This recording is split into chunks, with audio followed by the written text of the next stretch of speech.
All right, Gator Country, want to talk about my man Brenton Cox here. As you guys know, I've been around this kid quite a bit here in the state of Georgia. I've been at various camps and all-star games. I've seen him work up close, and you guys know that I also cover the University of Georgia as a primary coverage. And I've done a lot of content on Brenton Cox. In full disclosure, Brenton Cox is somebody that he kind of drew my ire last season for the simple fact that he was not living up to his billing, and then come to find out that I know why. And I'm not going to fully talk about that right here on a content item. I'm pretty sure it's out there for some of you guys, but it's a lack of effort, lack of production in a primary spot for the Georgia Bulldogs. But man, that doesn't erase the fact that this kid is extremely talented, and he's one of the better high school players that I've seen here come out of the state. And also the fact that now, 2 years out of high school, I believe a guy like Todd Grantham can get the best out of Brenton Cox, right? You got to know how to deploy this guy, so we'll talk about that. And we'll go back and look at some of the things that he did well and some of the stuff that actually drew my ire. But as you see here, my man was a composite 5-star. He's 6'5", 250 pounds easily. I can't wait to see him with a full year in that strength and conditioning program with the Florida Gators, getting savage out there. I think he's going to do big work this season, and they're going to really need him to come on strong, and I believe he can do that. All right, so he ended up with 20 total tackles, 7 solo. He had 1 sack, and this was a guy who you can very much consider a starter at certain points for the University of Georgia. And he was a true freshman though, right? So being able to earn your way to being a starter at the University of Georgia as a true freshman, that's nothing to sneeze at. All right, here's where I noticed where it first went wrong for Brenton Cox. I'll go ahead and play this. You can see Cox right here getting into it, getting pushed by senior leader DeAndre Walker. Go back here. All right, anytime you see your senior leader getting into it with a true freshman, it's usually behind some type of lack of effort or a complete misunderstanding of exactly what has to be going on out there in the field, or a combination of the both, right? So, but this guy was the heart and soul of Georgia's defense, and he's getting into it with the true freshman we see right here, enough to where he wants to kind of shove him in his face. And you know that something was going on with Brenton Cox, and this is against Middle Tennessee State, so it was kind of early in the season for this to be happening. But boom, that's all it took right there. You may question his lack of effort, but you ain't gonna question his hands. Boom, counter shot. You see right there, I think DeAndre Walker is asleep on his feet right there. So he, at the very least, if it don't work out in football, Brenton Cox has them hands. All right, here's where Brenton Cox really took off. In the Under Armour All-American game, he put on an absolute clinic. You see him lined up at a 7 technique here. Perfection. Rather talk about something like this than to show him going against a future baker or a post office worker or something like that on a high school tape. Him going against another Under Armour All-American, I think it's absolutely perfect.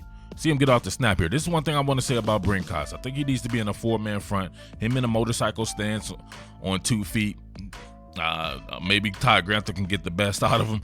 However, that did not look good for him. He's not very flexible, nor do I think he's the most athletic cat that I've ever seen at the position. What he is very powerful, and he has a great frame. And when his work ethic is there and he's really getting after it, man, he seems to be unstoppable. At least he did at the high school level. So you see him first, right? Always be first. The first to get on the inside, working and surveying, but he keeps moving, right? He stands the offensive lineman up. Stands him up.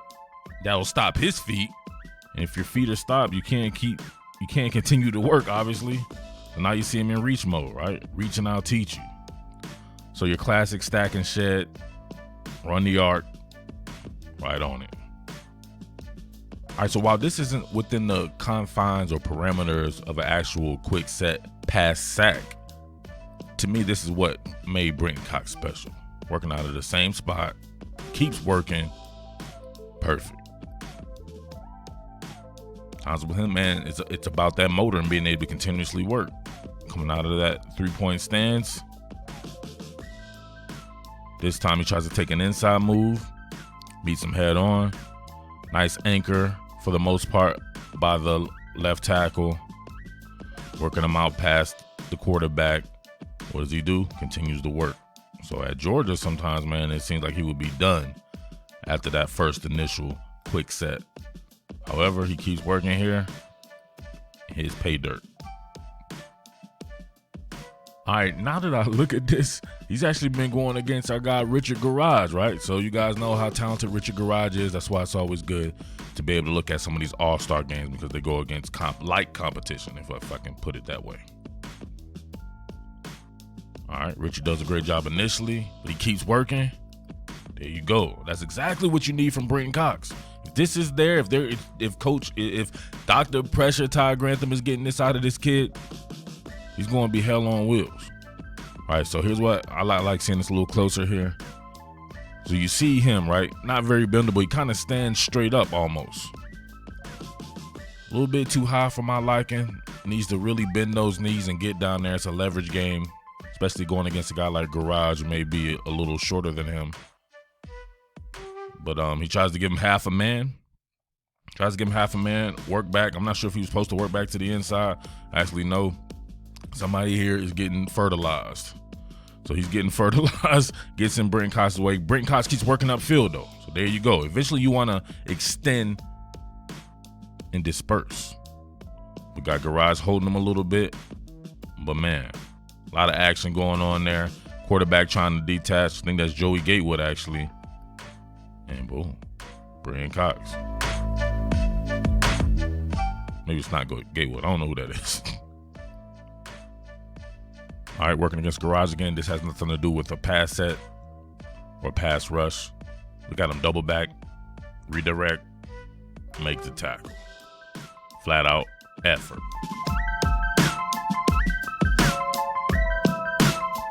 Now contrast this with what we've seen at Georgia. All right, check him out right here. You'll see him initially reduce down, check off, stay parallel to the line of scrimmage, but where's the hustle? Like, it just looks like he was along for the ride towards the end of his Georgia career. See, initially sound defense, reduce down, stay parallel to the line of scrimmage. Now you're being optioned off of. However, if you know that you're able to stay parallel to the line of scrimmage and then this is your relation, right? This is your assignment here. Why not just attack him and force him to pitch the ball? So he stays parallel much too long, right? Ellinger's almost right there to him. Right in his face, allows for a pitch to go. He could have forced that, got some heat on Sam Ellinger, and then worry about the guys who are supposed to be containing the edge over there. But if you see him running, and he doesn't look as athletic right here to me, right? Look at him, just kind of going through the motions. All right, remember the fervent intensity from the All-Star game, getting off a block, stacking and shedding. Now look at him. Hung up on the block like an old head. Just going through the motions. So in his defense right here, he is first, right? Be first. Get your hands on the inside. So the guy anchors down. And work to the inside a little bit. Not really trying to go there. Work to the outside a little bit. Just not putting that intensity into it. Look at it. Look, Ellinger has almost all day. Go ahead, hits a check down. This one, you're going to have a TE stunt. I like this, right? Lined up at a 7 technique, 4-point stance. Allows him to get maximum leverage because he's not going to bend his way to leverage coming off of a 2-point stance, in my opinion. Takes a hard inside move. Does a good job. Keeps working, almost uncovers himself. That's the down in and down out intensity that is displayed to me when I saw him play in high school and in some of these camps and All-American games. Look at him. Meets the double head on. Cracks the code. Keeps pushing upfield and pushes Ellinger off his spot. He's actually been held here. This could have been a penalty on third down. Could have really saved something.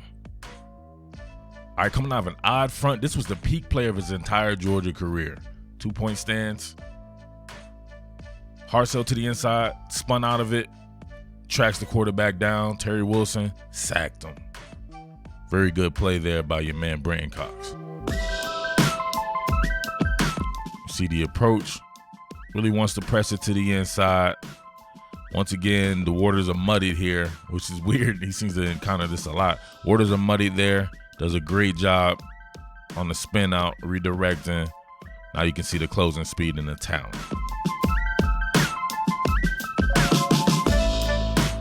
I put people in a couple of different categories. We can use it right here for the Gators. Are you a John Grenard or are you a Jeremiah Moon, right?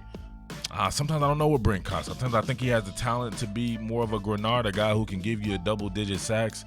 Or sometimes I think he may be more of a Swiss Army knife, maybe good against the run type, like a Jeremiah Moon.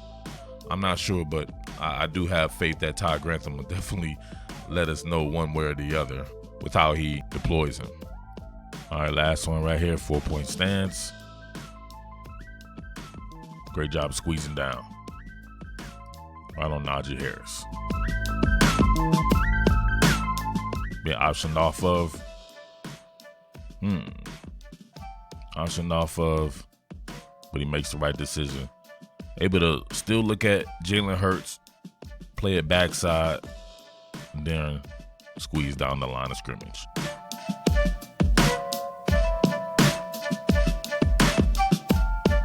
So, all right, so there you have it. Not much on Brenton Cox by way of production at the University of Georgia, but then again, it was only 1 year, but he got a lot of opportunity and he got a lot of experience. So I would think, being, like I said earlier, 2 years removed from high school, now getting with Dr. Pressure, Todd Grantham, one of the best defensive minds in the sport. Not to say he wasn't already with one of the best defensive minds in the sport with Coach Smart. However, he's with Todd Grantham, who's his equal, while having a little bit more experience. That's all I'm saying. So it's going to be fun to watch. It's a lot of players. Somebody has to step up at this edge position. You would think Jeremiah Moon would be that, but I almost forget that he's still on the team, to be honest with you. And some of the guys that I've done before, Mahmoud Diabate, I really want to see what Chris Bogle is about. So maybe I'll do him here sometime soon. That's the guy I think that probably has the most talent out of everyone, maybe along with Brenton Cox. So I want to be down on Brenton Cox. He's the highest rated guy. Probably the highest rated guy on the entire team, if you think about it. So great influx of talent. Coach Mullen is doing his thing, right? The hacker, Dan Mullen, doing his thing as far as bringing in talent by way of transfers. Doing a pretty good job in recruiting, too. So where people said that he couldn't do that, I don't know. It's looking up in Gatorland. It's one thing I try to tell these Georgia people. Do not disrespect that goddamn Mullen, right? So we'll see. But should be a good year for the Gators, but I'll keep it rocking right here at GatorCountry.com. All right? Thank you. Peace. Top Billin.